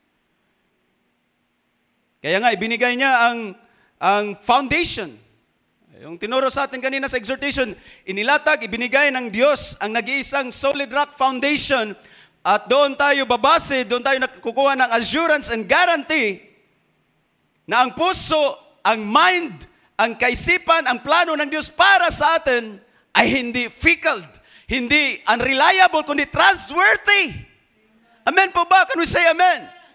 Ang salvation, ang original na plano ng Diyos para sa atin ay karapat-dapat sa ating pagtitiwala. At ang binigay niyang guarantee ay walang iba. Ang kanyang sarili. Sinabi niya, nabasa kanina, because faithful is he who promised. Pangalawa, ayaw na, hindi na, parang magdududa tayo sa Diyos na hindi naman natin makikita. Kung gusto niyo ng tangible na guarantee, para bagang, wala ka namang 1 million, bibig mo lang yun, ilaway mo lang yung 1 million na pinangako mo. Gusto ng tangible, kuha ka ng check, sulatan natin ng 1 million, permahan ko. Yun ang ginawa ng Diyos. Pinadala ang kanyang bugtong na anak at ang sabi ni Apostol Pablo, kay Kristo Jesus ang lahat ng pangako ng Diyos ay yes. Hallelujah, palakpakan natin ang ating pangalan, pangalan ng ating Panginoon. Kaya nga, ang bababasa natin sa Galatians 3:29, if you are Christ's, then you are Abraham's offering, heirs according to the promise. May pangako ang Diyos na may magiging mga heirs, tagapagmana. At ang ating mga pagiging tagapagmana, tayo ba ay nakay Kristo, mga kapatid? Can we say amen? Lahat ng nandito ay nakay Kristo at if we are in Christ, we are heirs. Paano rin tayo nagiging tagapagmana? Ipinangako na ng Diyos kay Abraham, brothers and sisters. Pero kay Abraham ipinangako, pero ang sabi ng Diyos, matutupad ito sa nag-iisang binhi ni Abraham. And that spiritual seed, offspring ni Abraham ay walang iba kundi si Jesus Christ. The same book, Galatians 3:13 and 14, Christ redeemed us from the curse of the law, having become a curse for us. Nagiging sumpa ang Panginoong Kristo Jesus para sa atin. Hindi na naman ang heirs, mga kapatid, ng pangako. Having become a curse for us, for it is written, cursed is everyone who hangs on a tree. In verse 14, in order that in Christ Jesus, the bedrock, the solid rock foundation, doon tayo magbibuild sa tamang pundasyon, mga kapatid, ang mensahe kaninang umaga. In Christ Jesus, the blessing of Abraham would follow or would come to the Gentiles so that we would receive the promise of the Spirit. Ang pinangakong Espiritu Santo ay mapasa atin dahil ipinangako na yon, mga kapatid. Tinatanggap natin sa pamamagitan ng pananampalataya. Kanino lamang? In Christ Jesus. Wala tayong anumang matatanggap na mga bagay eternal at kahit pa temporal labas sa ating Panginoong Kristo Jesus. Kaya sabi ng verse 22, but the Scripture has confined everyone under sin, so that the promise by faith in Jesus Christ must be given to those who believe. Yan ang mga keywords. All the promises, may mga promises ang Diyos. Ang guarantee, ang Panginoong Kristo Jesus. Kaya may guarantee ka na ikay tagapagmana ng mga pangako ng Diyos, ikaw ay recipient ng mga pangako ng Diyos, dahil may yes ang Diyos kay Kristo Jesus lamang at tatanggapin natin sa pamamagitan ng pananampalataya. Kaya nga, ang mga walang pakialam, ang mga walang pananampalataya, wala rin pakialam sa kung anumang salita ng Diyos, anumang mga salitang ipinangako ng Diyos. Hindi nila maranasan ang ating manaranasan just because they don't believe. Because the promises are for those mga sumasampalataya.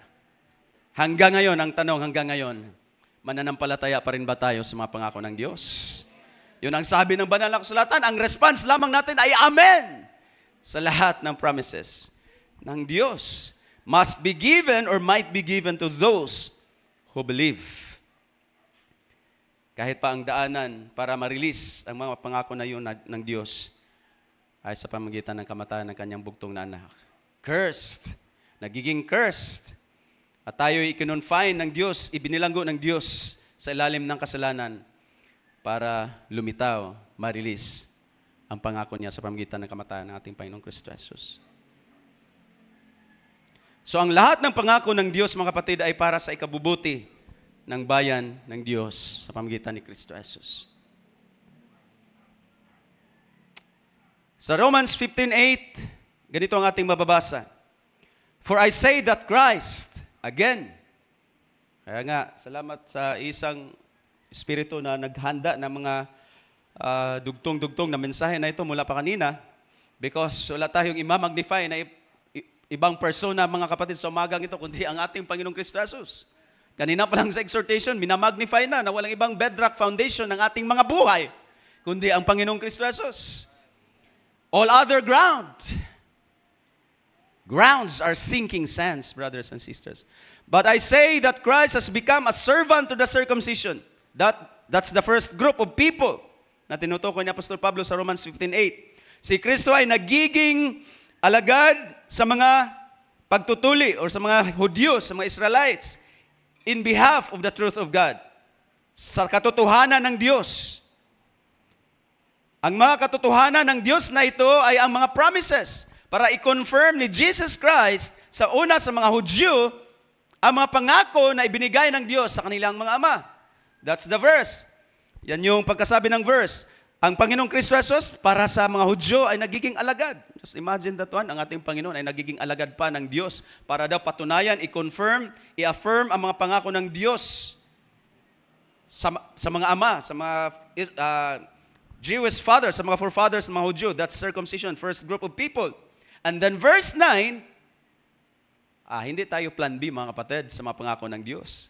Hindi tayo, dahil ayaw nila, sa'yo na rin ito. Ayaw tanggapin ang 1 million ni kasi ayaw ako pagtiwalaan Bigyan na lang natin to sa mga Hintil. No. Alam na natin na ang tayong mga Gentiles ay hindi plan B ng mga pangako ng Diyos. Hindi lumitaw lang. Sige, hindi sinabi ng Diyos, sige, para na lang to sa mga Hintil because tinanggihan niyo mga Hudyo, mga circumcision. Pero sabi ng banal na kasulatan nating mababasa, si Kristo Jesus ay nagiging alagad para i-confirm ang mga promises na binigay sa kanilang mga ama, Israelites fathers, Abraham, Isaac, and Jacob. Yan ay ang katotohanan ng Diyos, ang truth of God. I-confirm ang mga pangako na ibinigay sa kanilang mga ama. And verse 9, for the Gentiles. Ang mga pangako ay hindi lamang sa mga Hudyo, kundi para rin sa ating mga Hintil. Hindi lumitaw, hindi nagiging para sa atin ang mga promises ng Diyos, mga kapatid, just because tinanggihan ito ng national Israel, brothers and sisters. From the beginning, alam natin na bahagi na rin tayo, recipient na rin tayo, tagapagmana na rin tayo ng mga pangako ng Diyos kay Kristo Jesus. That's the verse. To confirm the promises given to the fathers and for the Gentiles, alang-alang sa kaluwalhatian ng biyaya or habag ng Diyos. To glorify God for His mercy. Amen. Ang habag ng Diyos nating naranasan ay hindi yan dahil may tumanggi. Kagaya natin. Sige, kung ayaw mo, huwag mo, bibigay ko na lang to sa iba. Hindi ganun ang Diyos, mga kapatid. Hudyo at mga Gentiles ay parehong tagapagmana na ng kanyang mga pangako kay Kristo Jesus. Hallelujah. Kaya, ang first implication, mga kapatid, sa sinasabing all the promises of God are yes in Christ Jesus. Una, si Jesus Christ. Of course, familiar na tayo nito sa truth na ito. Si Jesus Christ ang fulfillment ng mga Old Testament promises.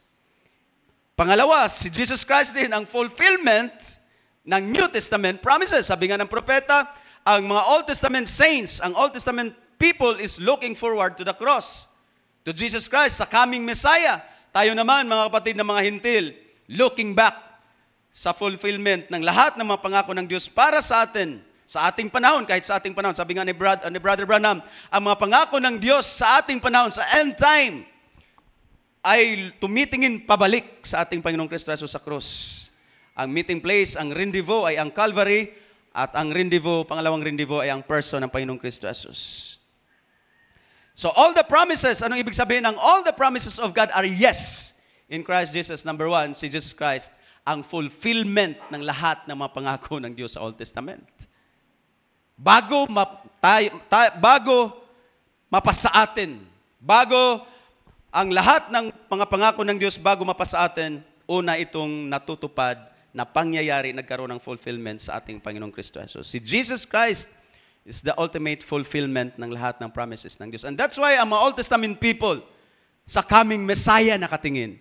Sila nagiging banal, sila nagiging mga saints sa Old Testament, sila nagiging mga mananampalataya sa Old Testament because of their faith of the coming Messiah. At walang iba, brothers and sisters. Tandaan natin yan, sila ay inaring ganap, sila ay ligtas sa Old Testament times, bagamat may mga sacrifices, may mga sacrifices ng mga lambs, mga handog nila sa tabernacle at sa temple periods. Yun ay sa kanilang pananampalataya sa coming Messiah. Sa fulfiller ng mga pangako na yon, ng mga anino, sa mga types and shadows ng mga sacrifices na yon. At yun ay walang iba kundi ang ating Panginoong Kristo Jesus. Ibig sabihin, si Jesus Christ ay ang approved person na fulfillment ng lahat ng mga pangako ng Diyos sa lumang tipan at kahit pa sa ating bagong tipan. Kaya nga sabi ni Apostol Pablo dito sa New Testament na to, Corinthian Church, mostly Gentiles, sabi niya, all the promises of God are yes in Christ Jesus. Walang ibang persona na aprobado ng Diyos na matupad ang kanyang mga pangako kundi sa ating Panginoong Kristo Jesus lamang. Do you get that point, mga kapatid? Yes. Alam nyo, totoong marami sa panahon before Jesus Christ ay marami na ring false Christs.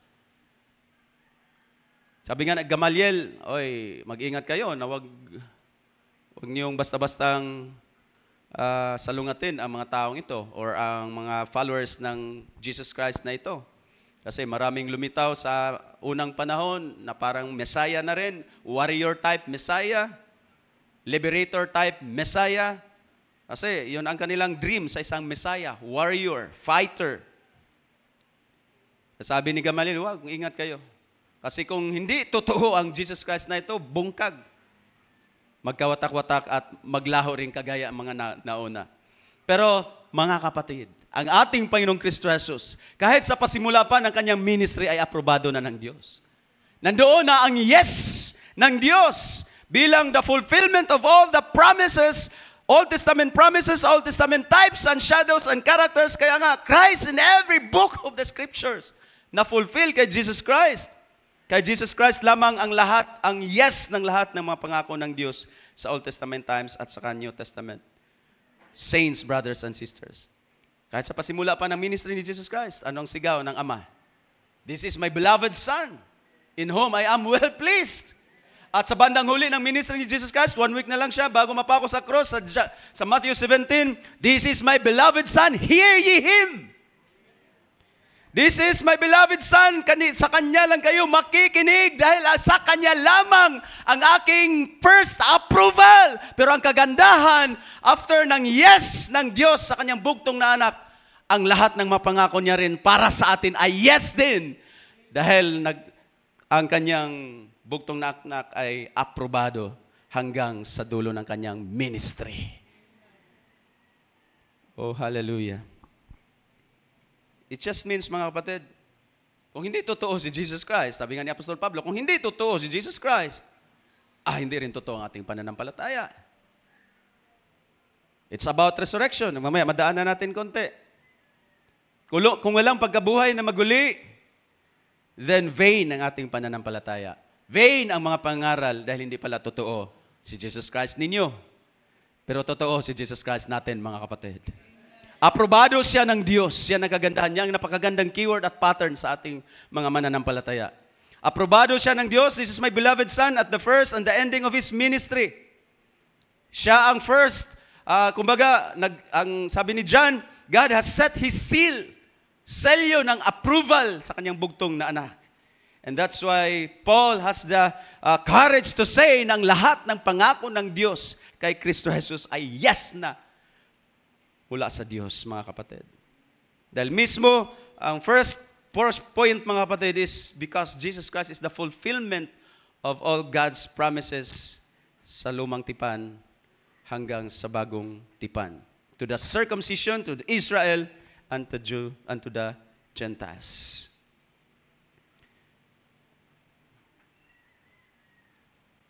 First, sa beginning and ending ng ministry ni Jesus Christ, nandoon yung vindication, ng pag-vindicate ng Diyos. Hanggang doon lang ba, mga kapatid? Hanggang sa napako siya sa krus.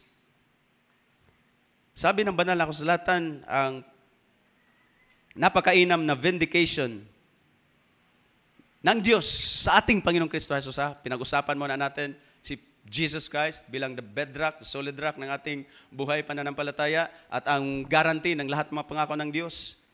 Totoo, at the beginning of the ministry, sabi ng Diyos, "This is my beloved Son. I am well pleased." Sa ending ng ministry, "This is my beloved Son. Listen to Him." Listen to Him. Lahat ng mga pangako ng Diyos, hallelujah, sa pamamagitan ng Panginoong Kristo Jesus, kung anong sinasabi ng salita ng Panginoon, salita ng Diyos, listen. Hear the Lord Jesus Christ, dahil ang lahat ng approval, lang yeses ng Diyos ay sa ating Panginoong Kristo Jesus lamang. At ang sabi ng banal na kasulatan, receive them through faith. Pero hindi nagtatapos ang approval ng Diyos doon sa ending ng ministry ni Jesus Christ. Sa Romans 4:22-25, may implication dito mga kapatid nating titingnan. That is why his faith, ang Abraham's faith ay counted to him as righteousness. Verse 22 ng Romans 4. Verse 23, but the words, it was counted to him, were not written for his sake alone. Yung pananampalataya that justifies, the faith that justifies Abraham, kung meron tayong same faith ng ating amang si Abraham, sabi ni Pablo sa 23, verse 23 ng Romans 4, but the words, it was, quote-unquote, it was counted to him, were not written for his sake alone, for Abraham's sake alone. Verse 24, but for ours also. Amen po ba? That's the faith that justifies. Kung same faith tayo kay Father Abraham, then that same faith justifies us. Yan ang point ni Apostol Pablo.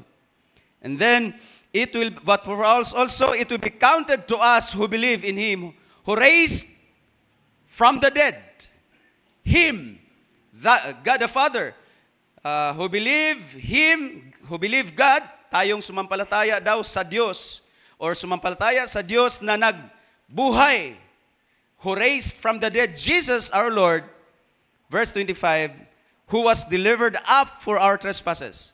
Doon yun sa krus ng Kalbaryo. Yun yung pag-deliver ng Diyos sa kanyang bugtong na anak sa krus ng Kalbaryo para sa ating mga pagkakasala, para sa ating mga trespasses, doon yun sa krus ng Kalbaryo. And then, ang karugtong niyan, and raise, that's resurrection, the raising of Jesus from the dead. Binuhay siya ng Diyos mula sa kamatayan para sa ano? Para sa ating pag-aaring ganap. Ibig sabihin, mga kapatid, kung hindi nabuhay na maguli ang Panginoong Kristo Jesus, hindi lamang tayo nandito pa sa ating buhay makasalanan, hindi tayo nabayaran sa kasalanan, hindi rin naligtas tayo mula sa ating mga kasalanan, hindi nabayaran nating mga trespasses, at kung hindi nabuhay na maguli ang ating Panginoon, sabi nga ni Apostol Pablo, kung hindi, walang resurrection ng Panginoong Kristo Jesus, vain ang ating pananampalataya, walang kwenta rin ang ating pangangaral, at ang ating mga pangangaral dito about justification ay wala rin. Makasalanan at makasalanan pa rin tayo. We've never been justified if ang ating Panginoong Kristo Jesus ay hindi nabuhay na maguli. Bakit tayo mga kapatid, hallelujah, inangkin at sumampalataya na tayo inaring ganap ng Diyos dahil binuhay ng Diyos ang ating Panginoong Kristo Jesus. That's the last vindication ng Diyos, justified in the Spirit or justified by the Spirit, vindicated by the Spirit by raising Him from the dead para sa ating ikaaring ganap. Or para sa mga Lutherans, because justification is all there is sa kaligtasan. Hallelujah, ang kaligtasan ay pag ikay inaring ganap ng Diyos, tapos na, yun na lahat. Para yan sa mga Lutherans. O ibig sabihin, ang pagkabuhay na maguli ay ang last na yes ng Diyos sa kanyang bugtong na anak. Para na naman sa anong kadahilanan? Para sa ating justification. So ang lahat ng approval ng Diyos kay Jesus Christ, imagine, kay Jesus Christ. Sa lahat ng fulfillment ng mga promises ng Diyos kay Jesus Christ. Every book in the Scripture kay Jesus Christ. Hanggang sa kamatayan ng cross kay Jesus Christ, ang kabayaran ng ating mga kakasala. The delivering of Jesus Christ para sa ating mga trespasses sa cross ng Kalbaryo. Hanggang sa pagkabuhay na maguli. Ang last na yes ng Diyos sa kanyang bugtong na anak. Kung hindi satisfied ang Diyos sa buhay ni Jesus Christ hanggang sa cross ng Kalbaryo, wala talaga lahat, mga kapatid. Walang kwenta talaga lahat ng ating ginagawang ito, brothers and sisters. Pero thanks be to God, God be praised, glory to God, na hallelujah, hanggang sa pagkamatay ni Jesus Christ, God raised Him from the dead for you, hallelujah, para pa rin sa atin. Ang lahat pa lang ginagawa ng Diyos, ang lahat ng yeses ng Diyos, kahit sa kay Jesus Christ pa lang, para na rin sa atin. Oh, hallelujah. For our justification. Binuhay na maguli. That's second person. Binuhay na maguli. Parang passive. May Diyos Ama, may Diyos na nagbuhay kay Jesus Christ. Pero first person. Meron bang first person na tayong marbabasa na sinabi ng Panginoon about resurrection? Meron sa Revelations. Sa Book of Revelation, sabi ng Panginoon, ako yaong nabuhay. Ako yaong namatay. At ngayon ay nabubuhay magpakailanman. Ibig sabihin mga kapatid, mismo sa puso din ng Panginoong Kristo Jesus, ang kanyang pagkabuhay na maguli ay vindication ng lahat ng mga pangako ng Diyos para sa atin. Amen po ba? Ang lahat ng ginawa ng Panginoong Kristo Jesus, may amen, may yes ang Diyos doon, satisfied ang Diyos. Kaya nga, isa pang kadahilanan bakit nabuhay na maguli ang Panginoong Kristo Jesus, o kaya sabihin natin in a passive way, binuhay na maguli ang Panginoong Kristo Jesus because God was so satisfied sa ating Panginoong Kristo Jesus. Amen po ba? Napakainam na pattern. Kaya nga, ang sabi ng banal na kasulatan sa mga kandidato ng pagkabuhay na maguli, ang tawag doon is dead in Christ. Mamatay kang labas kay Kristo, mabuhay ka ring maguli, pero baka doon harap ka sa great white throne, brothers and sisters. So, ang pagkabuhay na maguli ng Panginoong Kristo Jesus, maaaring yun ang dulo ng vindication ng Diyos, ng yes ng Diyos sa kanyang bugtong na anak. Pero yun pala, lahat mga kapatid ay para na rin sa atin. Napakabuti ng Panginoon. Hallelujah!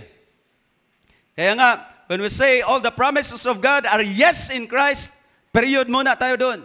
And because that is true, pinatunayan nyo ng Diyos na kung wala ang kanyang bugtong na anak, wala ang Panginoong Kristo Jesus, alam nyo rin ba ang about justification? Maaring iniisip natin lagi at ulitin ko kung ang doctrine ng justification is ganito, idinamit, ibinilang sa atin ang katwiran ni Kristo. Yan yung justification. Wala tayong sariling katwiran, pero may offer ang Diyos, may gift ang Diyos of righteousness, which is the righteousness ni Kristo. Iniisip natin, yun yung attributes ng Diyos na katwiran. Pero klaruhin natin ang bagay na yan, na ang katwirang tinutukoy rin doon, mga kapatid, na tinatawag na katwiran ni Kristo. Ay alam niyo ba kung ano? Yung buhay ni Jesus Christ na sinless, pure, at obedient. Di ba? Nabuhay si Jesus Christ for how many years? 33. Tama ba? 33 years old. 33 years siya sa lupa. Ano ang kanyang buhay? Masunurin, obedient, pure, sinless. Ang buhay na yun, mga kapatid, ay tinatawag na righteous life ni Jesus Christ. Okay? Ang righteous life na yun ni Jesus Christ, yun yung tinutukoy na righteousness ni Kristo na ibinilang sa atin. Ang ibig sabihin lang, if we are being justified sa justification, ang buhay na yun ni Kristo, yun yung napasa atin. Na ang tingin ng Diyos sa atin, dahil may katwiran tayo ni Kristo, ang perfect life, pure life, obedient life ni Kristo sa lupa ay napasa atin na rin. Nakuha niyo ang punto about justification, mga kapatid? Kaya nga, hallelujah, noong Friday, napag-usapan namin doon sa Bible study sa katabi. We are always looking sa ating mga kamalian, sa ating mga imperfections, sa ating mga failures, sa ating mga kakulangan sa harapan ng Panginoon. Kaya inayos ko at klinaro ko na ang justification ng Diyos is a one-time declaration ng Diyos sa atin bilang matuwid. Because justification is God declaring us righteous. That's a one-time declaration ng Diyos. Hindi ka pwedeng, pag nakasala ka sa harapan ng Panginoon, nag-fail ka, Lord, declare me righteous again, justify me again. No, mga kapatid. It's a one-time legal declaration ng Diyos sa atin nung tayo sumampalataya sa Panginoon na tayo'y matuwid or inaring ganap ng Diyos. Sa ating mga kakulangan, sa ating mga pagkakasala at pagkamali, ano ba talaga ang na-break, na trespass natin? O, nakabanalan ng Diyos, holiness ng Diyos kadalasan. Hindi tayo makapamuhay, nagkasala tayo sa mga banal na kautusan ng Panginoon. Pero hindi tayo pwedeng mag-pray na, Lord, justify me again. Because ang justification ng Diyos is a one-time declaration. Minsan, tumitingin tayo sa ating mga kahinaan, kasalanan, pagkamali, day-to-day na mga failures. At nababagot tayo, nafa-frustrate tayo. Pag may makasalanan nangyari, nagaganap sa ating personal na lives or sa buhay ng iglesia, nafa-frustrate tayo. Pero looking back to God's justification, mga kapatid, just imagine na ang righteousness ni Kristo pala ay ang righteous, perfect life ni Jesus Christ ang ibinilang sa atin. Amen po ba? Isa yun sa pangako ng Diyos. Kung tatanungin natin ng Diyos, will you save me? Will you pardon me? Will you forgive me? Will you justify me? Will you raise me? Will you change me? Will you transform me? In Jesus Christ, sabi ng Diyos, yes! Amen! Hallelujah! Yun ang malaking sagot ng Diyos. Yun ang sigaw ng Diyos para sa atin, mga kapatid. Kahit hanggang sa pagbangon, pagkabuhay na maguli ng Panginoong Kristo Jesus, yun ay malaking yes ng Diyos para sa kanyang anak at by implication, by extension, para din sa atin. Kahit ang justification ay vindication yun ng Diyos. Pagkabuhay, ang resurrection ng Panginoong Kristo Jesus ay vindication na satisfied ang Diyos sa buhay ng kanyang bugtong na anak. Is it true sa mga believers din, mga kapatid? It's very true. Tandaan natin, dead in Christ ang babangong muli para sa salubong sa rapture. Ang nabubuhay rin, mga kapatid, sa mga pangako ng Diyos kay Kristo Jesus na naghihintay sa pagbabalik ng Panginoon, ang tunay na mga sasalubong, mga kapatid. Konbinsido pa ba tayo sa mga pangako ng Diyos para sa huling araw na ito? Kumbinsido pa rin ba tayo na ang ating paghihintay para sa rapture, hallelujah, ay isa sa mga pangako ng Diyos na tutuparin pa ng Diyos? Pero hindi yung tutuparin ng Diyos, hiwalay kay Kristo. Ang lahat ng mga pangako pa rin yun na nasa para sa atin sa New Testament times. Lilingon tayo pabalik sa ating Panginoong Kristo Jesus dahil ang lahat ng yun, may yes lamang yun, mga kapatid, hindi labas sa ating Panginoong Kristo Jesus. So yun yung unang portion ng all the promises of God are yes in Christ Jesus. Una, fulfillment si Jesus Christ sa lahat ng mga pangako, lahat ng types and shadows sa Old Testament. And that's, yun yung series na ng ating pastor. Pangalawa, nabanggit ko na because ang issue ng justification or issue ng katwiran ni Kristo ay hindi lamang yung attribute ng Diyos as katwiran, righteous, attribute ng Diyos, kundi mismo ang buhay na ipinamuhay ng Panginoong Kristo Jesus. Isang napakalaking bagay na yun, mga kapatid. Kaya pa, every time nababago tayo sa ating mga imperfections, just look at the righteousness of Christ because ang righteousness of Christ, as I said, and I will drive this, gusto kong tandaan natin to na ang righteousness ni Kristo, yung perfect life niya ay yun yung napasa atin. So every time nagkamali tayo, every time kahit napakabigat na kasalanan, inalis ba ang, because it's a robe of righteousness. Hindi yun, huhubarin ng Diyos sa atin, mga kapatid. Para pa rin yun sa ating account. Dinagdag na yun, isinulat na yun, pinirmahan na yun ng Diyos kay Kristo Jesus, yung katwiran ni Kristo na papasa atin. Yung buhay ni Kristo na obedient. And that's why the command lamang sa atin ay promise pa rin ng Diyos na will God help us sa transformation process? Will God help us sa sanctification process? Ang sagot ng Diyos, of course, yes.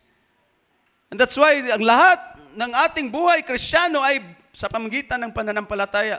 Because ang pangako ng Diyos kahit sa presenting kalagayan natin bilang mga mananampalataya, bilang mga Kristiyano, huwag nating gawin aside or outside sa ating Panginoong Kristo Jesus. Because kahit ang transformation sa buhay, gawin mo sa sarili mong kalakasan. At hindi sa biyaya at hindi sa mga pangako ng Panginoon kay Kristo Jesus. Mababagot ka lang. Why? Wala tayong ibang makikita. Imperfections. Mali na naman ako. Panginoon, gusto kong bumait. Pero parang di ko magawa. Sa subject mo pa lang, ang pronoun mo pa lang, di ko magawa. Susuluhin. Pero ang kahit sa presenting process sa ating mga buhay, mga kapatid, ay hindi natin solo. Ito pa rin ay part sa mga pangako ng Diyos na gagawin niya lamang kay Kristo Jesus. So, rather, mga kapatid, be in Christ. Kahit sa transformation natin is in Christ. Ang, hallelujah, hanggang perfection natin is in Christ. Lahat ng mga pangakong ito ay may yes lamang ito, mga kapatid, kay Kristo Jesus. And that's why ang second part ng ang point doon sa sinabing all promises of God's promises ay yes ni Kristo, ay ang vindicated, nag-amen, nag-yes ang Diyos sa buhay na ipinamuhay ni Kristo. Because ibang ibang case, ang sabihin natin, Jesus Christ is the fulfillment of all the promises ng Diyos sa Old Testament at kahit sa New Testament. Pero the other way around, mga kapatid, is ganito. Jesus Christ fulfilled all the promises, all the types and shadows na inilatag ng Diyos sa lumang tipan. Fulfilled, it's active. And that's why nga, ang ibinilang sa atin na katwiran ni Kristo, yaong kanyang buhay na ipinamuhay. Because si Jesus Christ mismo actively fulfilled every scripture na patungkol sa kanya. And imagine, yung fulfillment na yon, yung buhay na actively tinutupad, yun yung, again, thanks sa exhortation, yun yung, again, totoong at tunay na buhay na founded sa bedrock na walang iba ang ating Panginoong Kristo Jesus. Ano ang second point kaganina? Hindi lang tagapakinig, tagatanggap ng salita, pangangaral, hindi lang tagatanggap ng mga pangako, tinatanggap ito natin sa pamamagitan ng pananampalataya at ginagawa, mga kapatid. Yun ang buhay ni Jesus Christ. Jesus Christ is parang noun is as fulfillment, embodiment, the person of all the promises of God. Pero on the other way around, Jesus actively fulfilled them all, brothers and sisters, na walang blameless, na walang pagkukulang sa harapan ng Diyos. At isa yun sa binindicate na Diyos na klase ng buhay. The life, the obedient life, the sinless, the perfect life ng Panginoong Kristo Jesus by actively fulfilling. Sabi nga ni Jesus Christ, gusto niyo akong batuhin, ano bang kasalanan ng inyong nakikita sa akin? Because Jesus Christ actively fulfilled every word. Sabi nga ni Jesus Christ sa Hebrews, I think nasa Hebrews 10, kung nandyan, brother, you have not taken pleasure in whole burnt offerings and offerings for sin. Sabi ni Jesus Christ, then said I, kulang yun, kulang ang types and shadows. Ang lahat ng offerings, sin offerings, burnt offerings sa Old Testament ay mga types and shadows lamang. And that's why Jesus Christ said, here I am. Behold, I come. It is written of me in the scroll of the book to do. Here I come to do your will. Yan yung buhay ni Jesus Christ na ipinamuhay sa lupa. Actively fulfilling and doing sa kalooban ng Diyos, ng kanyang Ama, sa kanyang buhay na ipinamuhay dito sa lupa. Yan ang kanyang buhay, mga kapatid. At ang buhay na yan, perfect life na yan, righteous life na yan, na ipinamuhay ng Panginoong Kristo Jesus habang siya nandito sa lupa, yan yung ibinilang ng Diyos sa atin sa doctrine na justification. Actively fulfilling the will, the Word of God. Just imagine, mga kapatid, hindi tayo nag-isa kahit sa ating presenteng kalagayan. Sa presenteng proseso na tayo binabago, tinatransform ng Panginoon, sinusunod ang kalooban ng Panginoon, ang lahat ng iyon ay sabi na ng Panginoon. Kung iyon ay napa sa atin, sabi ng Diyos, lahat ng mapangako na iyon na tinupad ni Kristo Jesus ay para din sa atin, kahit ang active, sinless, obedient life ng Panginoong Kristo Jesus, yun din ang ibinilang ng Diyos para sa atin. Yun ang ibinuhos ng Diyos into our account. Because ang ating lumang mga account, mga kapatid, ay puro lang ano. Wala, Lord, kahit matagal na ako, ganito pa rin aking buhay. Mga kapatid, binura yun by way of justification. At ang ipinalit, ang walang kamalian, kasalanan, buhay na masunurin, matalimahin sa Diyos na buhay ng ating Panginoong Kristo Jesus. Isa yon sa pangalawang sinabi ng banal na kasulatan ni Apostol Pablo na all the promises, God has said His yes in Christ Jesus. Yes bilang fulfillment ng lahat ng promises, and yes for actively fulfilling the will and the word of God mismo ng ating Panginoong Kristo Jesus. May maibato ba ang mga kaaway ni Jesus Christ sa kanyang buhay? No. May maipukol ba ng pagkakamaliin? No. Because mismo ang Diyos vindicated the life lived by His only begotten Son. At yan ang napakainam na pattern na I pray gagawin ng Diyos sa ating mga buhay. Hindi lamang tayo recipient ng lahat ng mga pangako ng Diyos because pupunta na yan sa atin. Ang lahat ng yes, ang lahat ng approval, lahat ng yes and amen ng Diyos sa kanyang bugtong na anak ay ginagawa yun ng Diyos kay Kristo Jesus. Just for the reason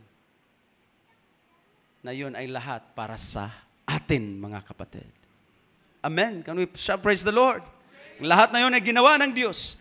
Vindicated ang Panginoong Kristo Jesus. Binuhay na maguli. Just because for all of us.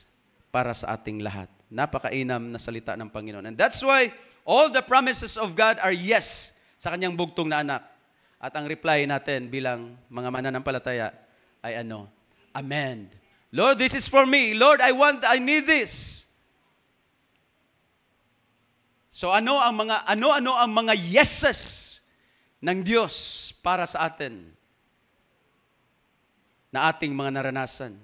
At ano ang mga yeses ng Diyos? Muli, tatanungin ko kayong muli. Sa pagpasok ng panibagong taon, magtatapos ng 2024, ano yung mga yeses ng Diyos na maaari ang sagot natin ay no? Ano yung mga yeses ng Diyos na guaranteed, secured na in Christ Jesus na pinagdudahan pa natin na hindi kaya nating tayuan at hindi natin kayang punctuate ng amen. Brothers and sisters, I want us this morning, O Lord, i-itemize mo ang lahat ng mga pangako ng Diyos para sa atin. Kung i-itemize natin ang lahat ng mga pangako ng Diyos, ang mga yeses ng pangako ng Diyos kay Kristo Jesus ay mga yeses na rin para sa atin. I-itemize natin. Name it. Count your blessings. Count the promises of God sa ating mga buhay. Ano ang maisukli natin? Yes, Lord. Yes, Lord. Amen and amen. Yan ang buong teksto natin. At para sa atin, ang ating sagot ay amen and amen. That's why sa ating mga pananalangin, lahat ng prayers natin, if i-connect natin ang mga yeses ng Diyos sa kanyang mga pangako para sa atin, in the name of Jesus Christ, sa ating mga dalangin, brothers and sisters. That's why sa ating mga pananalangin, lahat ay kiniklaim natin. Hindi separate sa pangalan ng ating Panginoong Kristo Jesus. Dahil ang signature, ang pangalang nakasignature doon sa mga pangako na yon ay walang iba kundi the Lord Jesus Christ. And that's why ang complete na paghiling, pag-angkin, pag-punctuate ng amen sa mga pangako ng Diyos ay sa pamamagitan ng pangalan ng Panginoon. Lahat na madalangin natin ay sa pamamagitan ng pangalan ng Panginoong Kristo Jesus. Ano mang hihilingin natin, hallelujah, wala na tayong time kung i-itemize ninyo ang mga pangako ng Diyos. Basta ang major na dumating, natanggap natin na pangako ay ang buhay ni Kristo Jesus, ang Espiritu Santo, ayon sa ating nabasa kanina, yun ang blessing ni Abraham na napasa atin because we believe. To those who believe, salvation because we believe, si Jesus Christ na nagiging curse, nakabayaran, na i-deliver para sa ating mga trespasses, and we believe, we have the Lord Jesus Christ. And then through the name of the Lord Jesus Christ, i-itemize ninyo ang mga pangako ng Diyos and punctuate it with amen. Dahil yun ang sabi ng banal na kasulatan. That is why sabi ni Apostle Pablo sa verse 20, next portion, that is why we utter the amen.